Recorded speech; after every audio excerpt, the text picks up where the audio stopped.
मराठी हा विषय पाहणार आहोत आणि या विषयामध्ये आज आपण केवल प्रयोगी अव्यय हे मराठी व्याकरणातील अत्यंत महत्त्वपूर्ण असं प्रकरण आज आपण पाहणार आहोत.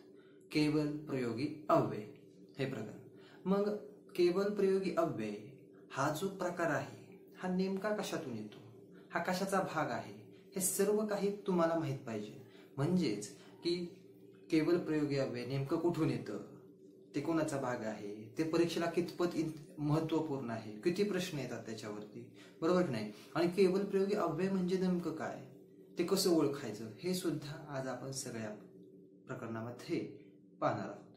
मग सगळ्यात आधी महत्त्वपूर्ण काय आहे तर केवल प्रयोगी अव्यय म्हणजे नेमकं काय आहे हे सुद्धा जाणून घेणं आपल्याला कळलं पाहिजे. आणि नेमकं तो कुठून आलेला आहे, त्याचं मूळ काय आहे हे सुद्धा आपल्याला माहिती पाहिजे. मग पहा की केवल प्रयोगी अव्यय ही एक शब्दाची काय आहे, जात आहे. मग शब्दाच्या जाती किती हे सुद्धा माहित पाहिजे. मग पहा शब्दाची जात, शब्दाची जात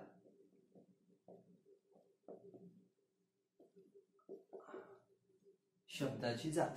मग शब्दाची जात किती आहेत तर पहा शब्दाच्या जाती ह्या किती आहेत, 8 आहेत. शब्दाच्या जाती किती आहेत, 8 आहेत. शब्दाच्या जाती किती, 8 लक्षात ठेवायचं आहे. मग ह्या 8 जातींपैकी केवल प्रयोगी अव्यय ही एक जात आहे. मग ती कशी आहे, शब्दाच्या जातीमधली कितवी जात आहे ती, हे सुद्धा माहित पाहिजे. पण त्याआधी ह्या शब्दांच्या 8 जाती ज्या आहेत ह्यांचे किती भाग पडतात तर ह्यांचे 2 भागांमध्ये विभाजन होते. ह्या शब्दांच्या जातीचे 2 भागांमध्ये विभाजन होते. मग ते कोणते भाग आहे तर एक विकारी आहे आणि एक आहे अविकारी, असे 2 भागांमध्ये विभाजन होते. एक आहे विकारी तर दुसरा आहे अविकारी. अशा 2 भागांमध्ये ह्या शब्दांच्या जातीचं जे आहे ते काय होतं, विभाजन होतं. पहा विकारी आणि अविकारी ह्या 2 भागांमध्ये ह्या शब्दांच्या जातीचं जे आहे ते विभाजन झालेलं आपल्याला दिसून येतं.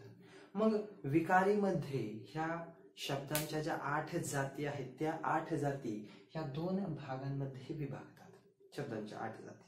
मग त्याआधी पहा की विकारी मध्ये कोणकोणत्या शब्दांच्या जाती येतात तर विकारीमध्ये पहा नाम, सर्वनाम, विशेषण,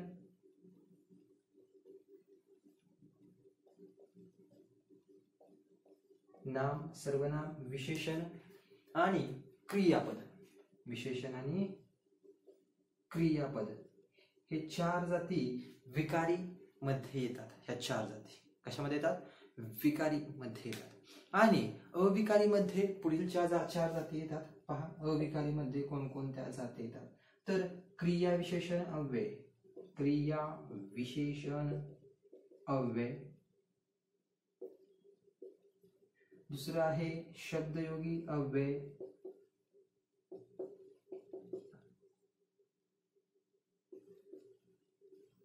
तिसरा आहे पहा क्रिया विशेषण अव्यय, शब्दयोगी अव्यय आणि तिसरे आहे उभयान्वयी अव्यय.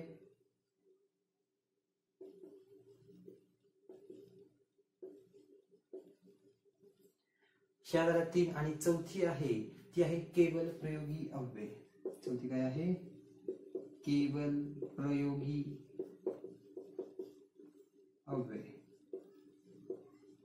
ह्या 4 जाती ह्या अविकारी मधील आहेत. ठीक आहे. पहा मग की विकारी मध्ये 4 जाती आहेत, नाम, सर्वनाम, विशेषण आणि क्रियापद. आणि अविकारी मध्ये 4 जाती आहेत, त्या आहेत शब्दयोगी अव्यय, क्रिया विशेषण अव्यय, उभयान्वयी अव्यय आणि केवल प्रयोगी अव्यय. अशा ह्या 4 जाती. म्हणजेच 4 जाती अविकारी मध्ये विभागतात आणि 4 जाती विकारी मध्ये विभागतात. ह्या शब्दांच्या 8 ज्या जाती आहेत त्या विकारी मध्ये 4 आणि अविकारी मध्ये 4. मग विकारी मध्ये किती आहेत, 4. अविकारी मध्ये किती आहेत, 4. ठीक आहे. मग विकारीला नेमकं काय म्हणतात हे सुद्धा आपल्याला माहित पाहिजे. तर विकारीला सव्यय असे म्हणतात. विकारीला काय म्हणतात, सव्यय असे म्हणतात विकारीला. आणि अविकारीला अव्यय असे म्हणतात. आता शब्दाच्या 8 जाती ह्या 2 विभागांमध्ये विभागतात, विकारी आणि अविकारी. शब्दांच्या ज्या 8 जाती आहेत त्या 2 भागांमध्ये विभागतात, एक विकारी आहे, दुसरा अविकारी आहे. विकारीमध्ये 4 जाती आहेत, त्या म्हणजे कोणकोणत्या? तर नाम, सर्वनाम, विशेषण आणि क्रियापद. अविकारीमध्ये 4 जाती आहेत, क्रिया विशेषण अव्यय, शब्दयोगी अव्यय, उभयान्वयी अव्यय आणि केवल प्रयोगी अव्यय. अशा ह्या 8 जाती ह्या 2 भागांमध्ये आपल्याला विभागताना दिसतात. ते 2 भाग कोणते? तर एक विकारी आणि एक अविकारी. मग विकारी म्हणजे काय? तर विकारी म्हणजे सव्य.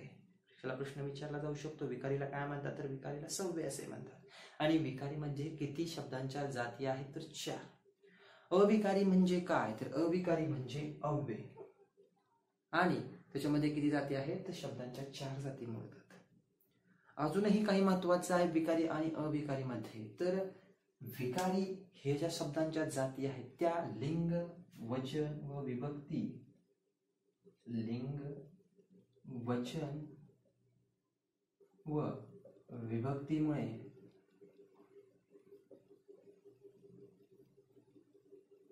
बदल होतो. यांच्यामध्ये लिंग, वचन व विभक्तीमुळे बदल होतो. तर अविकारी ज्या जाती आहेत त्यांच्यामध्ये लिंग, वचन व विभक्तीमुळे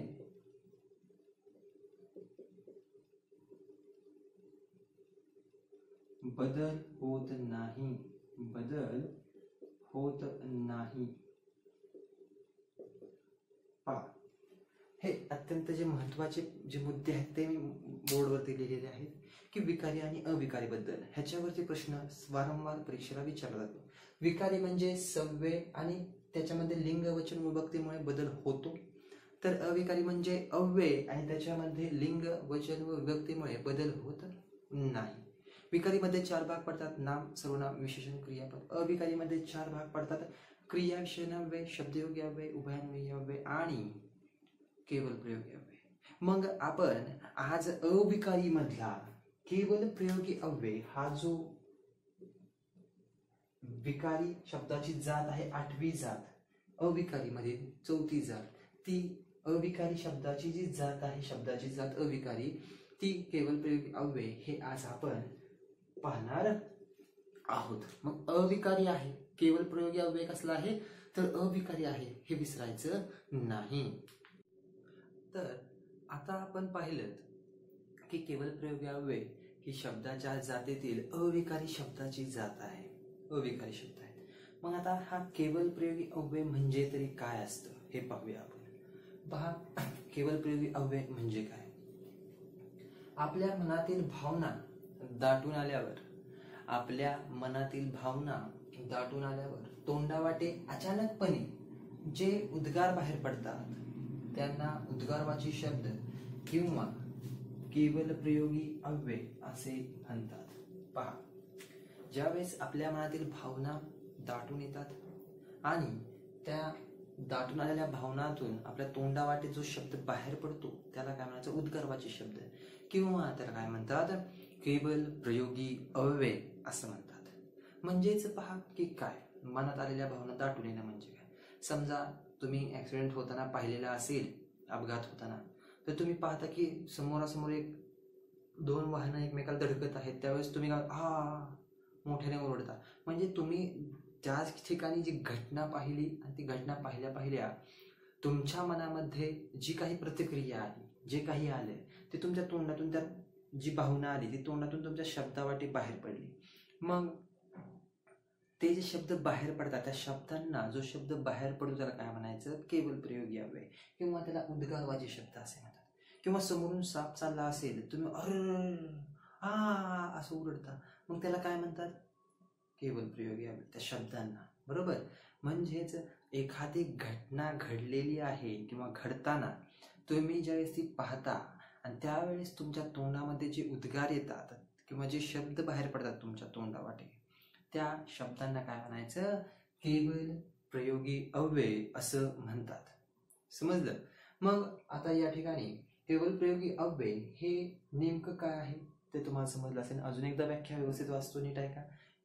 आपल्या मनातील भावना दाटून आल्यावर तोंडावाटे अचानकपणे जे उद्गार बाहेर पडतात त्यांना उद्गारवाची शब्द किंवा केवलप्रयोगी अव्यय असे म्हणतात. जसं की तुम्हाला सांगितले, अपघात झाला असेल त्यावेळेस तुमच्या तोंडातून जे शब्द बाहेर पडले त्यावेळेस तुम्ही त्या शब्दांना काय म्हणायचं बाबा, केवलप्रयोगी अव्यय. किंवा एखादी आश्चर्यकारक घटना घडली असेल त्यावेळेस आहा, अरे बापरे, असं कधी एखादा विस्मयकारक घटना घडली असेल त्यावेळेस तुमच्या तोंडातून जे शब्द बाहेर निघतात पहिल्यांदा त्या शब्दांना केवलप्रयोगी अव्यय असे म्हणतात किंवा उद्गारवाची शब्द असे सुद्धा त्यांना म्हणतात. ठीक आहे. मग पहा की केवलप्रयोगी अव्यय हे वाक्याचा भाग असतात का?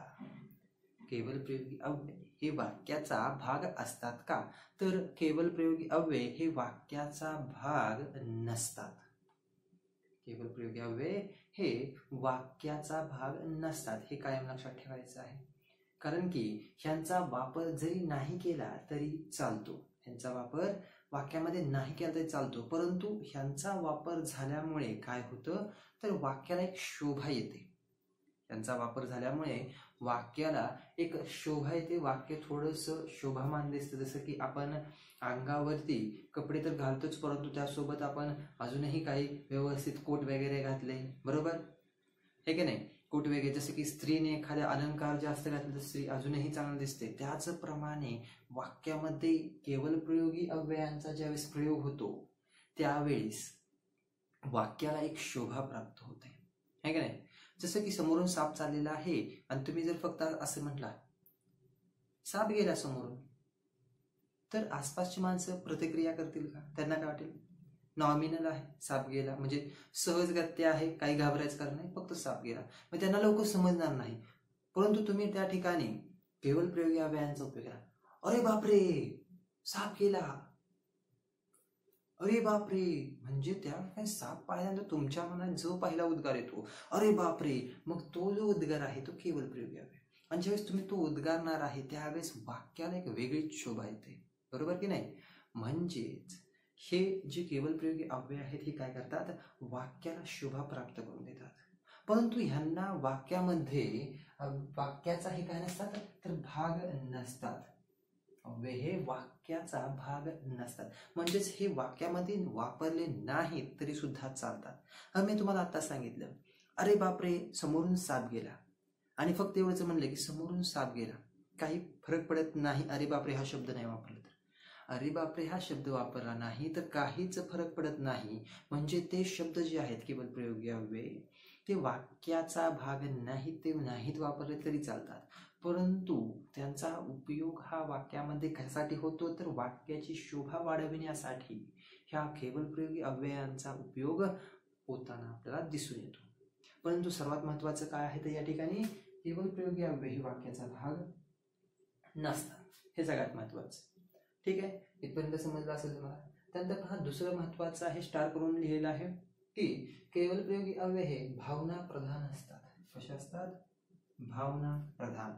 म्हणजेच काय तर केवलप्रयोगी अव्ययामध्ये भाव असतो, आपल्या मनामध्ये जे भाव असतात मग ते भाव प्रत्येक प्रकारचा भाव असतो, रागीट भाव असतो, प्रेमळ भाव असतो, भित्रेपणाचा भाव असतो, है की नाही, रागवण्याचा भाव असतो. म्हणजे प्रत्येक जो भाव असतो तो भाव आपल्याला त्या ठिकाणी दिसून येतो. म्हणजे भावना प्रधान असतात, म्हणजे त्या वाक्यामध्ये जी वाक्य दिलेली असतात त्याच्यामध्ये जर केवलप्रयोगी अव्ययाचा उपयोग होत असेल, पहा वाक्यामध्ये जर केवलप्रयोगी अव्ययाचा उपयोग होत असेल तर ते वाक्य नेहमी भावना प्रधान असते. कारण की केवलप्रयोगी अव्यय ही काय असतात, भावना प्रधान असतात. असं की एक्झाम्पल आपण पाहिलं उदाहरणार्थ की अरे बापरे समोरून साप जातोय, समोरून साप गेला, म्हणजे काय भीती वाटली तुम्हाला, भीतीची भावना तुमच्यामध्ये आली, भीतीदायक भावना आली, तो भाव आला तुमच्या मनामध्ये, बरोबर आहे. आहा हा हा हा किती सुंदर इमारत आहे, किती सुंदर जोक आहे हा, म्हणजे आहा हा म्हणजे काय, खूप प्रसन्नतेची भावना तुमच्यामध्ये आली. कोणती भावना आली, एखादा खूप उंच इमारत पाहिली, ऐतिहासिक इमारत पाहिली, तुमच्या मनामध्ये प्रसन्नतेची भावना येते की हा मी इमारत पाहतोय, ही वेगळीच वास्तू पाहतोय मी, एक प्रसन्नतेची भावना तुमच्या मनामध्ये येते. म्हणजेच काय तर केवलप्रयोगी अव्यय ही भावना प्रधान असतात. म्हणजे त्यांच्यामध्ये काय असतो, भाव असतो. केवल प्रयोगी अवयवामध्ये काय असतो, तर एक भाव लपलेला असतो. प्रत्येक केवल प्रयोगी अवयवामध्ये भाव असतो. म्हणून केवल प्रयोगी अवयवांना काय म्हणतात, तर केवल प्रयोगी अवयवांना भावना प्रधान म्हणतात. त्यांना भाव प्रधान वाक्य असे म्हणतात. ठीक आहे, समजलं. तर केवल प्रयोगी अव्ययांना उद्गारवाची शब्द सुद्धा म्हणतात. त्यांना वाक्याचा भाग नसतो. हे केवल प्रयोगी जे अव्यय असतात ते वाक्याचा भाग नसतात, ते भावना प्रधान असतात. हे लक्षात ठेवायचं. म्हणजे 3 अत्यंत महत्वाचे. मनातील भावना तोंडाद्वारे व्यक्त केली जाते. मनातील भावना ज्यावेळेस तोंडावाटे अचानकपणे बाहेर फेकले जातात, त्या शब्द बाहेर टाकले जातात, त्यावेळेस तो शब्द जो असतो, एखादी घटना घडल्यानंतर एखादा शब्द आपल्या तोंडावाटे लगेच बाहेर पडतो, जसे की अरे रे, अरे बापरे. ते शब्दांना काय म्हणतात, केवल प्रयोगी अव्यय किंवा उद्गारवाची शब्द. केवल प्रयोगी अव्यय वाक्याचा भाग नसतात, भावना प्रधान असतात. आता पुढे पहा की हे जे शब्द लिहिले आहेत मी कंसामध्ये, हे सर्व शब्द आणि अजूनही भरपूर शब्द आहेत, परंतु मी त्यातले काहीच शब्द घेतलेले आहेत. हे सर्व शब्द हे केवल प्रयोगी अव्यय दर्शवितात. ह्याच्यामध्ये भावना असते या शब्दांमध्ये. तर पहा, एक एक करून मी एक शब्द वाचतो, कसे शब्द येतात वाक्यामध्ये. हे शब्दांचे प्रकार आहेत केवल प्रयोगी अव्ययाच्या. अहाहा, अहाहा, अहा, वा, वा वा, ओहो, शिव शिव, हर हर, छान, वा वा, आई ग.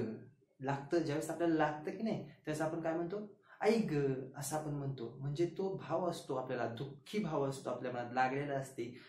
एखादी चोट लागलेली असते आपल्याला, हे का नाही, दुःख झालेलं असतं, त्यावेळेस आपल्याला आई ग असं म्हणतो. हाय, अरे रे, दुःखी झालेस त्यावेळेस आपण असं म्हणतो. ओहो, काही चुकलं असेल तर ओहो असं म्हणतो. ओहो, अबब, बापरे, छान. एखादं शिक्षक पहा, ज्यावेळेस वह्या चेक करत असतात प्रत्येक मुलाच्या बेंच पाशी जाऊन, त्यावेळेस किंवा एखाद्या मुलाने छान उत्तर दिलेलं असतं, त्यावेळेस शिक्षक त्याला म्हणतात छान, आहे का नाही. मग त्यांच्या मनामध्ये जो भाव असतो की हा मुलाने छान उत्तर दिलं, त्यामुळे त्यांच्या मनातील जो भाव आहे तो तोंडावाटे बाहेर पडला जातो. तो काय असतो, केवल प्रयोगी असतो. म्हणजेच त्याला काय ते म्हणतात तर छान असे म्हणतात. म्हणजे त्यांच्या मनातील भाव काय आहे, तो विद्यार्थी खूप छान उत्तर देतोय, म्हणजे छान हा काय झाला, केवल प्रयोगी अव्यय झाला. पुढे पहा, ओ हो हो, अबब, बापरे, छान, ठीक, धीक, हुड, फुस, हत, छत, छी, चुप. हे जे शब्द आहेत हे सर्व शब्द केवल प्रयोगी अव्यय, केवल प्रयोगी अव्यय जो आहे त्याचे प्रतिनिधित्व करतात, किंवा केवल प्रयोगी अव्यय या शब्दांद्वारे आपल्याला दिसला जातो वाक्यांमध्ये. हे ते शब्द, काही शब्द आहेत ते मी घेतलेले आहेत की अशा प्रकारचे शब्द वाक्यांमध्ये वापरले जातात. हे भावना प्रधान शब्द आहेत की जे तोंडावाटे एखादी घटना घडल्यानंतर अचानकपणे ते आपल्या तोंडावाटे बाहेर निघतात. ठीक आहे, मग आता ह्याच्यावरील काही उदाहरणे आहेत की ज्याच्याद्वारे आपल्याला समजेल की केवल प्रयोगी अव्यय ही नेमकी वाक्यामध्ये कशी ओळखायची आहेत, वाक्यामधून ती कशा रूपाने वाक्यामध्ये येतात, ते आपण आता प्रत्यक्षात वाक्याद्वारेच, उदाहरणाद्वारे समजून घेणार आहोत. तर त्यातला पहिलं उदाहरण आहे, पहा, पहिलं उदाहरण काय आहे, बापरे किती मोठा हा साप. बापरे किती मोठा हा साप. मग हे वाचताना सुद्धा असं वाचायचं नसतं. मग ते कसं वाचायचं असतं, पहा, बापरे किती मोठा हा साप. ज्यावेळेस तुम्ही एखादा साप पाहता त्यावेळेस तुम्ही काय म्हणता, बापरे. ज्यावेळेस तो साप मोठा असतो, छोटा साप पाहता त्यावेळेस तुम्हाला एवढं काही वाटत नाही, परंतु ज्यावेळेस तो साप मोठा असतो त्यावेळेस पहा, तुम्ही साप पाहिजे आश्चर्यचकित होता आणि अरे बापरे केवढा मोठा साप. मग वाचताना सुद्धा ते वाक्य तसं वाचलं, बापरे किती मोठा हा साप. मग तो शब्द ज्यावेळेस आपण उच्चारतो त्यावेळेस त्याच्यानंतर हे उद्गारवाची जे चिन्ह आहे, उद्गारवाचक चिन्ह, ते त्या केवल प्रयोगी अव्ययानंतर नेहमी येत असतं. हे लक्षात ठेवायचं. त्यानंतर किती मोठा हा साप हे पूर्ण वाक्य आहे. ठीक आहे, मग हे वाक्य तुम्हाला समजलं की बापरे किती मोठा हा साप. त्यामधील बापरे हा जो शब्द आहे हा काय आहे, केवल प्रयोगी अव्यय. हे काय आहे, हे आहे केवल प्रयोगी अव्यय ह्या वाक्यातील. लक्षात ठेवायचं कोणता आहे, तर बापरे. ठीक आहे, दुसरा आहे पहा, अरे रे फार वाईट झाले हे, अरे रे फार वाईट झाले हे. म्हणजे एखादी व्यक्ती जर असेल आणि ती त्याच्याबरोबर खूप वाईट झालं असेल तर तुम्ही जाऊन काय म्हणा, अरे रे खूप वाईट झालं हे, मग फार वाईट झालं हे. मग पहा की अरे रे हा जो शब्द आहे याच्यानंतर उद्गारवाचक चिन्ह आहे आणि अरे रे हा शब्द हा केवळ प्रयोगी शब्द आहे. या ठिकाणी तो शब्द लिहिलेला असेल, भरपूर शब्द लिहिले आहेत मी, या पहा या ठिकाणी लिहिलेला आहे शब्द. म्हणजे केवळ प्रयोगी जे शब्द आहेत ते अशा पद्धतीने वाक्यामध्ये आपलं कार्य करताना आपल्याला दिसून येतात. म्हणजेच पहा अरे रे फार वाईट झाले हे, अरे रे हा जो शब्द आहे तो काय करतो, केवळ प्रयोगी अव्ययाचं या ठिकाणी कार्य करताना आपल्याला दिसून येतो. आणि त्याच्यासमोर नेहमी उद्गारवाचक चिन्ह हे असतं, कारण की हे कसले शब्द आहेत, उद्गारवाची शब्द आहेत, म्हणून त्याच्यासमोर उद्गारवाचक चिन्ह असतं. तिसरं उदाहरण पहा, अबब किती उंच मनोरा हा. तिसरं उदाहरण काय आहे, अबब किती उंच मनोरा हा. मग पहा अबब हा जो शब्द आहे हा केवळ प्रयोगी शब्द आहे. त्याच्यानंतर उद्गारवाचक चिन्ह आहे, इकडे पण आलेलं आहे, परंतु ते वाक्यानंतर आहे, ते वाक्यच उद्गारवाची आहे त्याच्यामुळे. परंतु आपल्याला शब्द केवळ प्रयोगी शब्द फक्त पाहायचा आहे, म्हणून अबब हे या वाक्यातील केवळ प्रयोगी अव्ययचा शब्द या ठिकाणी आहे. म्हणजेच काय तर पहा, एक मनोरा आहे, मनोरा म्हणजे उंच इमारत असते, बरोबर की नाही. मनोरा वेगळा असतो, इमारतीसारखा असा उंच केलेला असतो, आणि तो खूप जर उंच असेल तर तुम्ही त्याच्या जवळ गेल्यानंतर अबब किती उंच हा मनोरा आहे. अबब म्हणजे तो मनोरा पाहिल्या पाहिल्या तुमच्या मनामध्ये जे भाव येतात, तो मनोरा पाहिल्या पाहिल्या त्यावेळेस ते भाव ह्या शब्दाच्या रूपात बाहेर पडतात. म्हणून हा शब्द काय आहे तर उद्गारवाची शब्द आहे, म्हणजेच केवळ प्रयोगी शब्द आहे तो. म्हणूनच त्याला शब्दाला काय म्हणतात तर केवळ प्रयोगी शब्द असे म्हणतात. हे झाले केवळ प्रयोगी या प्रकाराची अव्ययाची उदाहरणं. आता आपण पाहिलं की केवळ प्रयोगी अव्यय म्हणजे काय तर उद्गारवाची शब्द असतात, केवळ प्रयोगी अव्ययांना म्हणतात, जे तोंडावाटे बाहेर पडतात एखादी घटना घडल्यानंतर पहिल्यांदा, त्याला उद्गारवाची शब्द किंवा केवळ प्रयोगी अव्यय असे म्हणतात. केवळ प्रयोगी अव्यय वाक्याचा भाग नसतात, परंतु ते भावना प्रधान असतात, बरोबर. केवळ प्रयोगी अव्यय वाक्याचा भाग नसतात, परंतु ते भावना प्रधान असतात. काही शब्द आहेत हा, अरे रे, ओहो, हत, छत, छी, छू, चूप, हे शब्द केवळ प्रयोगी अव्ययाचे शब्द आहेत, ते वाक्यामध्ये केवळ प्रयोगी अव्ययाचं कार्य करताना आपल्याला दिसून येतात. काही उदाहरणं पाहिले आपण, बापरे किती मोठा हास्य, बापरे केवळ प्रयोगी अव्यय. अरे रे फार वाईट झाले, अरे रे केवळ प्रयोगी अव्यय. अबब किती उंच मनोरा हा, हे शब्द अबब हे सगळे केवळ प्रयोगी अव्ययाचं कार्य करतात आणि त्यांच्यासमोर नेहमी उद्गारवाचक चिन्ह हे येत असतं, हे लक्षात ठेवायचं आहे. ठीक आहे. मग आता आपण पाहिलेलं आहे की केवळ प्रयोगी अव्यय म्हणजे काय, ते भावना प्रधान असतात, वाक्याचा भाग नसतात, त्याची उदाहरणं आता आपण पाहिलेली आहेत.